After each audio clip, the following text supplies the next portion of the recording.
13장 12절 13절 두 절만 보겠습니다.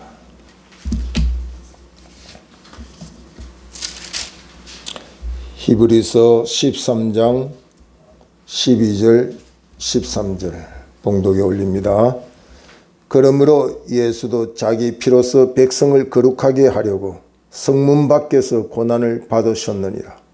그런즉 우리도 그의 치욕을 짊어지고 영문 밖으로 그에게 나아가자. 아멘.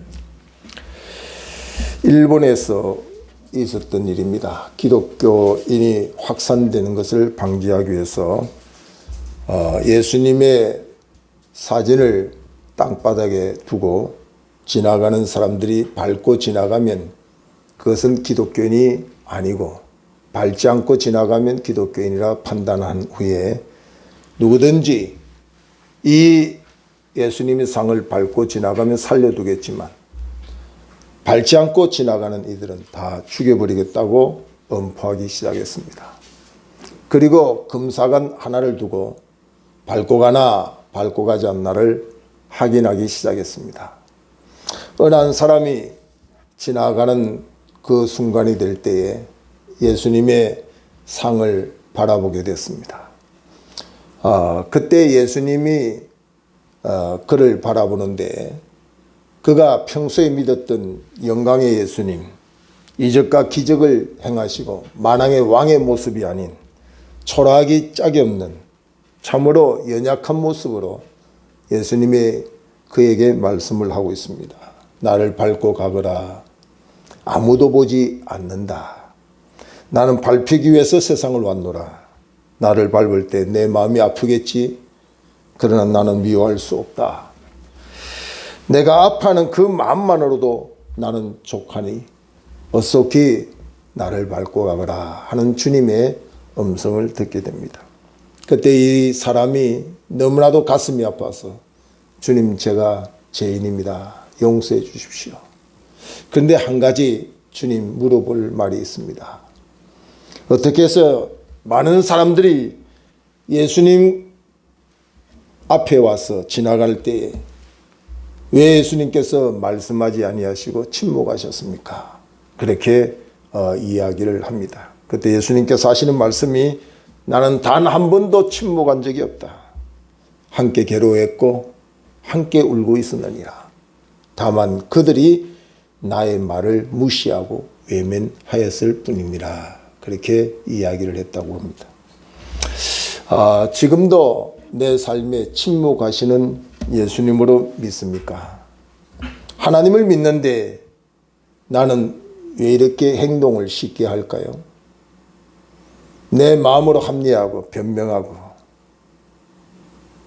이렇게 형식적인 신앙의 모습이 계속될까요? 우리가 복음송에 하나님 한 번도 날 실망시킨 적이 없으시고 내 작은 신음소리에도 귀 기울여서 들으시는 하나님을 찬송하는 복음송이 있습니다. 또 이런 복음송이 있습니다. 나의 등 뒤에서 나를 도우시는 주, 때때로 뒤돌아보면 여전히 계신 주.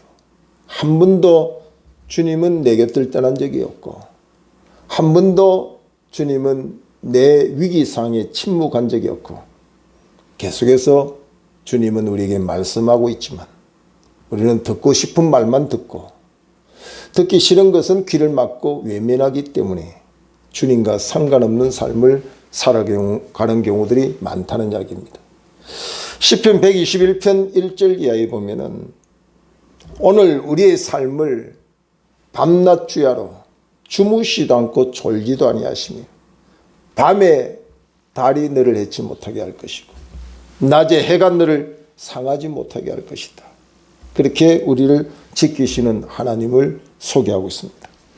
갈라디아서 3장 13절 이하에 보면, 심판과 저주의 고난이 있는 주님께서 친히 우리의 생명을 주시기 위하여, 우리의 죄를 대속하시기 위하여 십자가를 지시고 구원시켜 주셨습니다.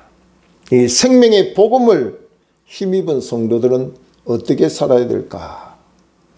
저는 고난이라고 하는 부분과 이 대속에 대해서는 루터의 자리 옮김의 진리에 대해서 저는 늘 묵상하게 됩니다. 루터는 많은 하나님의 진리를 깨달았지만은 이 자리 옮김의 진리를 깨달은 것을 우리에게 많이 전합니다. 그것은 무슨 말이냐면 의로우신 주님의 자리에 우리를 대속하시기 위하여 주님이 죄인의 자리, 나의 자리에 오시고 그 대신에 우리를 죄인의 자리를 떠나 의인의 자리, 의로운 자리, 주님의 자리로 옮겨주셨다. 그 결과가 사망에서 생명을 옮기는 역사를 주셨다는 거죠. 그래서 이 놀란 은혜를 입은 성도들이 이 땅을 살아갈 때 어떻게 살아갈까? 특히 주님의 고난을 묵상하고 십자가를 묵상하고 지나가는 이 사순절에 주님께서 은혜 받은 성도, 참으로 구원받고 참 신자가 된 성도들에게 어떤 말씀을 하실까? 오늘 본문 13절에 있는 말씀을 우리에게 주신다 생각이 되어 말씀을 전합니다. 그런즉 우리도 그의 치욕을 짊어지고 영문 밖으로 그에게 나아가자.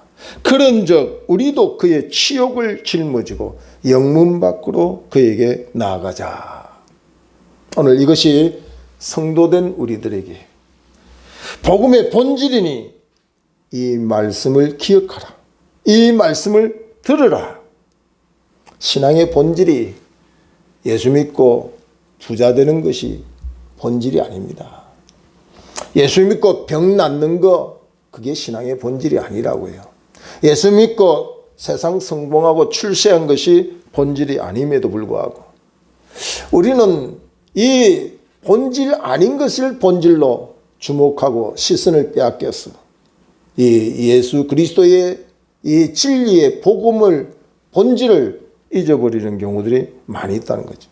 그런데 교회는 인간의 욕망을 채우는데 목적을 둔 설교가 많고 그런 간증이 많고 그런 교육이 많습니다. 그래서 교회 오면 하나님의 뜻과 십자가의 본질에 대하여서는 잊어버리게 하고 오히려 인간의 욕심과 욕망을 채우는데 목표를 둔 교육과 설교가 난무하고 있다는 사실을 우리가 기억하고 조심하여서 말씀을 듣는 자세에 이르러야 된다 하는 사실입니다. 보편적으로 타락한 인간의 본능에는 영문 밖을 주목하지 않습니다. 영문 안을 너무 좋아합니다. 쉽게 말하면 진 밖을 주목하지 않고 진 안을 주목하고 있다는 사실입니다. 그래서 결국은 성경은 영문 밖으로 나와 함께 나아가자고 주님이 말씀하고 있는데 그렇게 살기는 너무 힘드니까 그렇게 사는 것처럼 형식과 윗선을 계속 일삼고 심지어는 주님 부르시는 그날까지 형식과 윗선으로 세상 쾌락으로 노아의 때와 같이 소돔 고모라 때와 같이 멸망의 자리에 이를 때까지 이렇게 형식과 윗선으로 자기 욕망에 사로잡혀 사는 이들이 많이 있다는 거죠. 그래서 마태복음 23장 13절에 하에 있을진저 외식하는 서기관들과 바리새인들이여 너희는 천국문을 사람들 앞에서 닫고 너희도 들어가지 않고 들어가려는 자도 들어가지 못하게 하는도다. 그렇게 말씀하고 있습니다. 서기관과 바리새인들이 누굽니까? 성경학자입니다. 율법학자입니다. 최고로 그 당시에 잘 믿는다고 자청하던 사람들입니다. 오늘 어떻게 보면 목사여 교회 중직자일 수도 있습니다. 이런 사람들이 천국문을 열고 나도 들어가고 너도 들어가는 구원의 복음을 전해야 되는데 천국문을 닫아놓고 자기도 들어가지 않고 자기 가까이 있는 이들도 들어가지 못하게 하는 그런 어처구니 없는 일을 하고 있다는 사실입니다. 이것이 성전 밖을 우리가 기억해야 되는 것은 예수님께서 무슨 말씀을 하고 있느냐. 오늘 13절의 말씀은 너무나도 중요합니다. 저는 이 말씀을 준비하면서 나를 많이 돌아보는 시간을 가졌습니다. 참 부끄럽기 짝이 없습니다. 그런즉 우리도 그의 치욕을 짊어지고 영문 밖으로 그에게 나아가자. 참 부끄럽습니다. 그의 치욕을 짊어지고 영문 밖으로 그에게 나아가자. 내 신앙생활이 정말 주님과 함께 그의 치욕을 짊어지고 영문 밖으로 나가는 신앙생활인가? 이건 내가 영문 밖으로 그의 치욕을 지고 영문 밖으로 나아간다는 것은 말할 수 없는 형식과 윗선의 모습으로 자리 잡고 있지 않았는가? 오늘 이 시대의 교인들은 영문 밖을 좋아하지 않습니다. 치욕을 짊어지고 예수님을 따르는 것을 마치 저주받은 것처럼 생각하고 가르치는 이들도 있습니다.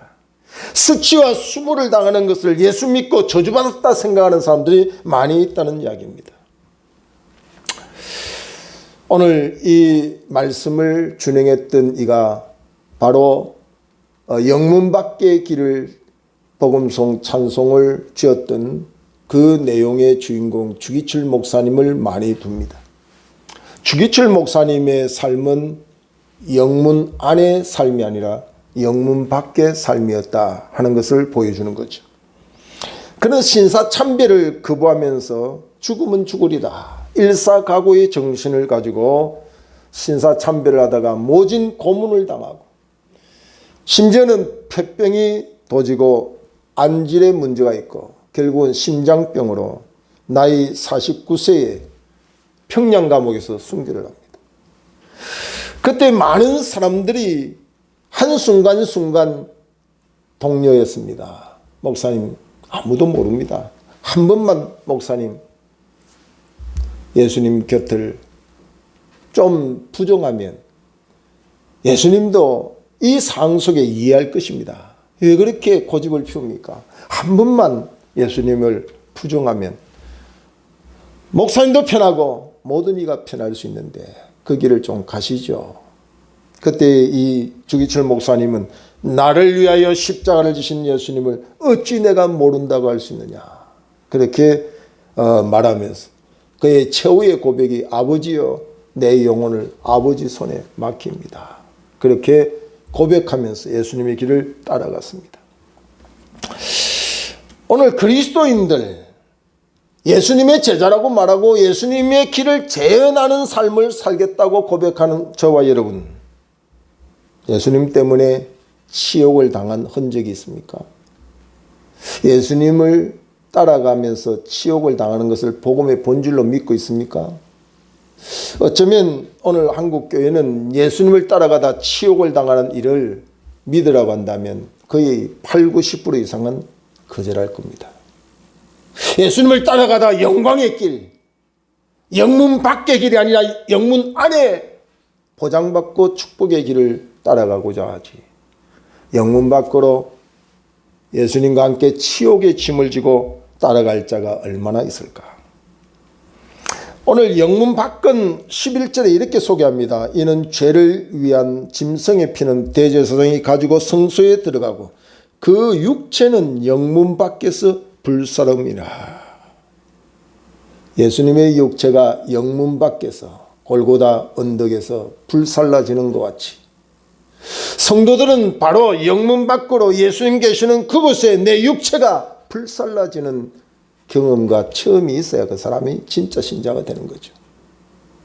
늘 육체가 불살라진 적이 없고 죽어본 적이 없는 사람, 육육 중심으로 사는 사람이 신령과 진정으로 예배할 수 있겠습니까?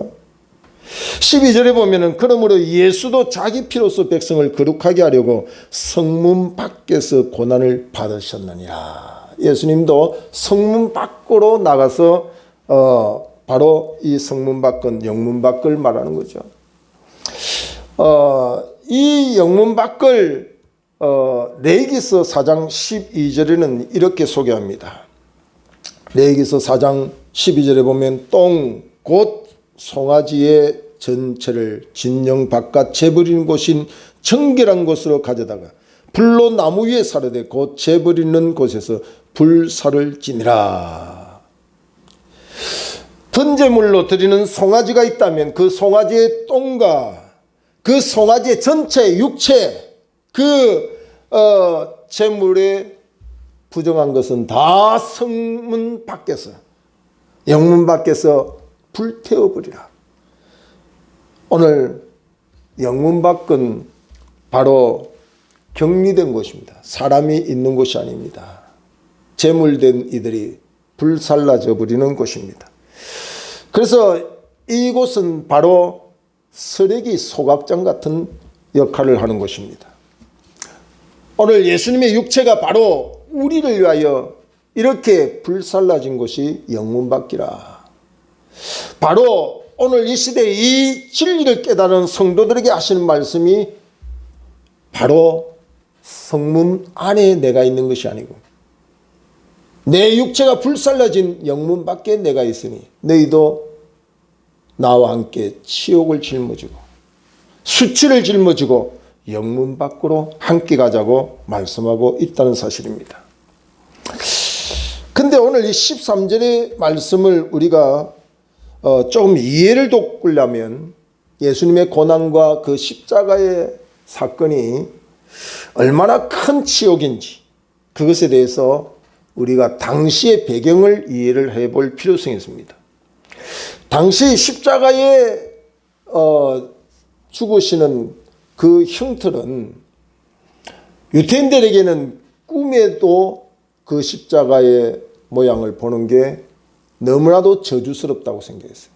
뭐 살아생전에 십자가는 아예 뭐 그것은 부정했지만 본의 아니게 자기들의 꿈에조차도 십자가가 보이면 그날은 다음 날은 생활도 안 할 정도로 그만큼 십자가는 저주의 십자가로 생각했습니다.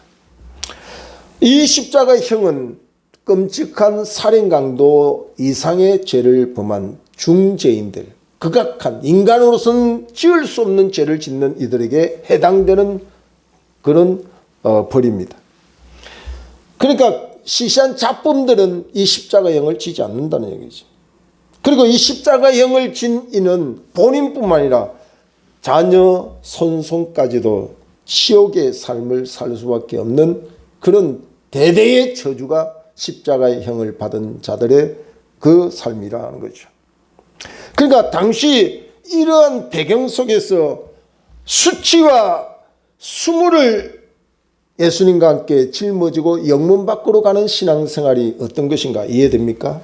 지금은 자녀들이 주의 종이 된다, 목사가 된다, 또 예수를 믿고 주님을 따른다 이런 것을 치욕을 짊어지고 영문 밖으로 간다는 생각을 못하고 있어요.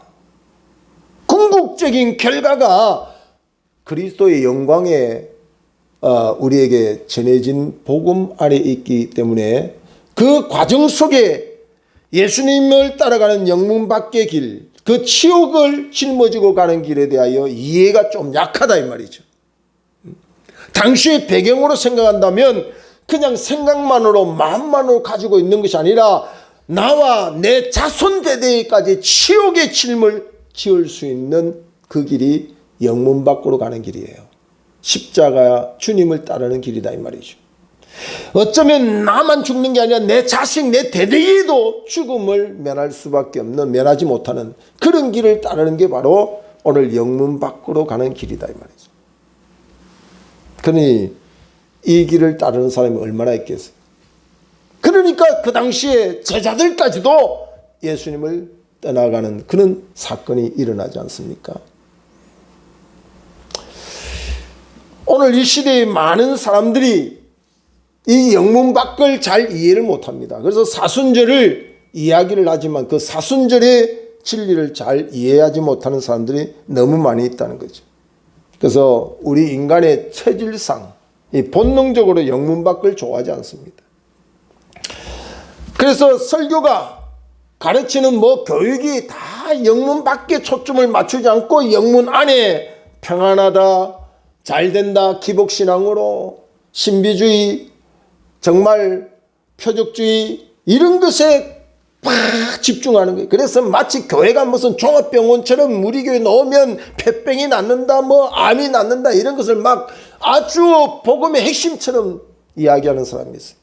그리고 전도하는 거 보면 우리 교회 나오면 가난한 사람이 부자가 된다, 이런 것을 가지고서 복음의 본질을 대체하는 어리석은 자들이 많이 있다는 사실입니다.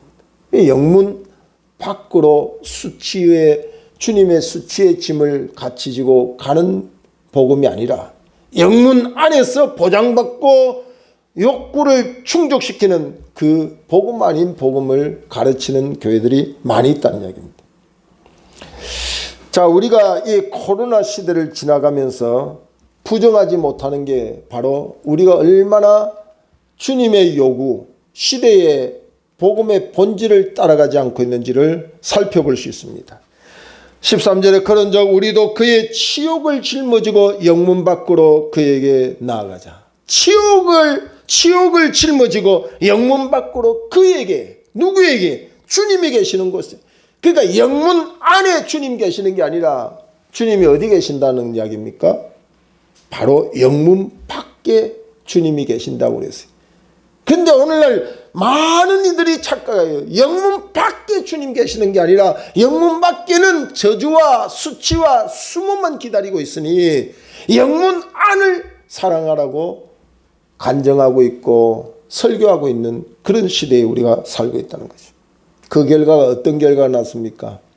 코로나로 인해서 많은 사람들이 신앙이 다 증명됐습니다. 평소에 길들여진 게 뭡니까? 영문 안에 신앙인의 그 삶이 길들여져 있어. 예수님과 고난은 피하고 예수님의 영광에 길들여져 있다 보니까 예수님과 더불어 수치를 당하면서 영문 밖으로 가져가는 요구에 대하여 길을 막고 있습니다. 전염병을 핑계대며 스스로의 신앙이 도태되기 시작하고 지금은 우리 교인의 4분의 1 혹은 5분의 1이 잠적한 상태에 교회 문도 그렇게 닫혀있는 그런 상황 속에 있다는 겁니다. 어느 교회에 한 테러범이 소식이 전해졌습니다. 매달 며칠 주일날은 부터 시작해서 이 교회에 테러할 계획을 가지고 있으니 조심하시오 하는 말이 전달됐습니다. 온 교회는 소동하기 시작했습니다. 테러 소식이 있는 그날 이후부터 교회는 텅텅 비기 시작했습니다. 생명을 걸고 주님을 따르겠다고 평소에 소리치며 주의 길을 따르겠다고 하던 많은 사람들이 교회를 찾아오지 않습니다. 평소에 묵묵히 신앙생활을 하던 사람 몇 명이 죽음을 사수하는 마음을 가지고 교회에 나와 그 넓은 교회당이 몇 명 안 되는 교인으로 예배를 드리기 시작했다고 하는 말씀이 있습니다. 오늘 우리는 이사야 53장 5절의 말씀을 정확하게 이해를 해야 됩니다. 그가 찔림은 우리의 허물 때문이요 그가 상함은 우리의 죄악 때문이라. 그가 징계를 받음으로 우리는 평안을 누리고 그가 채찍에 맞음으로 우리가 나음을 입었도다. 이사야 53장에 있는 말씀을 우리는 남의 이야기로 들으면 안 됩니다. 그건 복음의 본질도 아니고 우리의 구원의 문제가 굉장히 심각하게 일어날 수밖에 없습니다. 오늘 이와 같은 주님과 나와의 관계, 그의 치욕을 짊어지고 영문 밖으로 가는 이 삶이 주님과 함께하는 삶인데 우리는 그 말씀을 내 욕망을 채우지 못하기 때문에 내 욕심을 채우지 못하기 때문에 이사야 53장 6절에 보면 우리는 다 양 같아서 그릇 행하여 각기 제 길로 갔거늘 여호와께서는 우리 모두의 죄악을 그에게 담당시키셨도다. 오늘 영문 밖을 우리는 외면하기 때문에 결국은 그 죄의 삭스로 죽을 수밖에 없는 우리를 위하여 주님이 우리의 죄를 담당하시고 십자가를 질 수밖에 없었다는 사실을 말씀하고 있다는 사실입니다. 여러분, 영문 밖은 우리의 육체를 불살하는 것입니다. 우리의 육육을 불살하는 것입니다. 똥과 그 내장, 더럽고 추한 모든 육체의 것을 불살하는 것이 영문 밖입니다. 이 불사르지 아니하는 재물이 성소에 들어와서 재물 역할을 제대로 하겠느냐 할 수 없다는 이야기죠. 영문 밖을 경험하지 않은 교회 안에 성도들로 가득 차서 예배를 드리고 있는 그 예배 현장을 주님이 기뻐할까요? 한 번도 자기의 육체의 본능을 죽이지 아니한 그 사람이 어떤 예배를 드릴까요?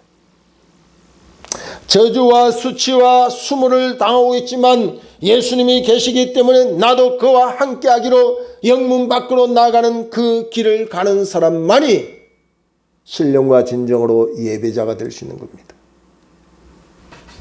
오늘 저와 여러분은 예수님을 만나기 위해서 어디로 갑니까? 예수님을 만나기 위해서 영문 안에 갑니까? 영문 밖으로 갑니까? 구원받았다고 안주해서는 안 됩니다. 본능 중심이 항상 우리의 신앙의 본질을 파괴시키고 예수님이 가시는 그 길을 막는 작용을 하기 때문에 바울은 날마다 나는 쳐서 복종시키고 나는 날마다 죽는다고 고백하는 것이 바로 바울의 삶이 영문 밖으로 가는 삶이기 때문에 그런 고백을 하는 것입니다. 독일 나치에 대항한 순교자 보네프라고 하는 목사님은 값싼 은혜는 교회를 치명적으로 병들게 한다. 값싼 은혜를 말하고 있을 때 교인들이 이해를 잘못해요. 그저 받았어. 구원을 그저 받았어. 그저 받았다고 하는 그것을 가르칠 때에 성도들은 잘 이해를 못해요. 자, 나는 그저 받았지만 그 구원을 위해서 죄 없으신 주님은 죽어주셨다는 그 대가를 소개하지 않고 그것을 바로 가르치지 않는 복음은 복음이 아니다 이 말이죠. 많은 사람들이 교회에 와서 이 구원이라고 하는 부분에 대해서 너무 값싸게 그 은혜를 받고 있다는 이야기입니다. 심지어는 길거리에서 한 2분 3분을 사형린이 소개를 받고 예수님 영접했죠. 오늘 당신은 구원받았습니다. 기도합시다. 물론 주님이 그렇게도 구원시킬 수 있고 영접할 수도 있습니다. 그러나 너무 값싼 은혜를 가르치면 안 된다는 이야기죠. 교회에 나와도 수치와 주님과 더불어 수치의 짐을 지고 영문 밖으로 가는 것을 가르치지 아니하고 욕심을 채워주는 것만 가르치고 있고 본능을 따라 사는 길만 가르쳐주고 그 길이 성공이니 출세니 그 사람을 불러다가 간증시키고 있는 한국교회 강단이 얼마나 비참한지 모릅니다. 내가 올 때에 믿는 자를 보겠느냐? 주님이 하신 말씀은 결코 이렇게 값싼 은혜를 생각하고 있는 이들에게 얼마나 도전을 주는 말인지 기억해야 됩니다. 주님 우리를 구원하시기 위해서 높고 높은 보좌를 마다하시고 낮고 천한 곳에 오셔서 십자가를 지셨습니다. 우리가 그 11.6 사태라고 하는 것이 오늘 우리 한국 땅에 일어날 때 비참한 일들이 많이 일어났습니다. 당시에 육군 참모총장 정성화 그는 쿠데타로 인해서 이등병 신분으로 내려왔습니다. 온 군인을 통솔하는 최고의 권력자가 그 신분이 땅바닥에 떨어지는 일이 11.6 사태입니다. 그래서 많은 사람들이 저럴 수 있을까? 여러분 예수를 믿고 나를 위하여 그 신분이 정성화 육군 참모총장에 내려온 그 자리와 비교할 수 없는 자리로 내려오신 분이 예수님입니다. 바로 나를 구원하시기 위해서 그 대가를 철저히 치르시는데 죄인 중에 개수의 자리에 주님이 앉으셔서 십자를 지시고 수치의 치욕의 짐을 지고 영문 밖으로 가시며 내가 있는 곳은 영문 안이 아니라 영문 밖으로. 그러니 이 구원의 역사, 이 죽음의 대가를 치루어 구원한 이 은혜를 깨달은 너희들도 본능 중심으로 살지 말고 진리의 복음 안에서 나와 함께 치욕의 짐을 지고 영문 밖으로 나아가자. 이 진리의 복음을 깨달아야 오늘 내가 비록 가난하게 산다 할지라도 주님의 보호를 받는 겁니다. 많은 사람들이 영문 밖을 외면하고 있을 때에 이 복음의 본질을 분명히 알고 어떤 대가를 치루어 우리로 하여금 영문 밖으로 가자고 말씀하셨는지를 깨닫고 그의 말씀을 잘 분별해서 순종하고 따라가야 됩니다. 바리새인이나 서기관처럼 천국문을 닫아놓고 자기도 들어가지도 못하고 남도 들어가지 못하게 하는 이런 위선과 형식이 계속해서 진행되면 안 된다는 이야기입니다.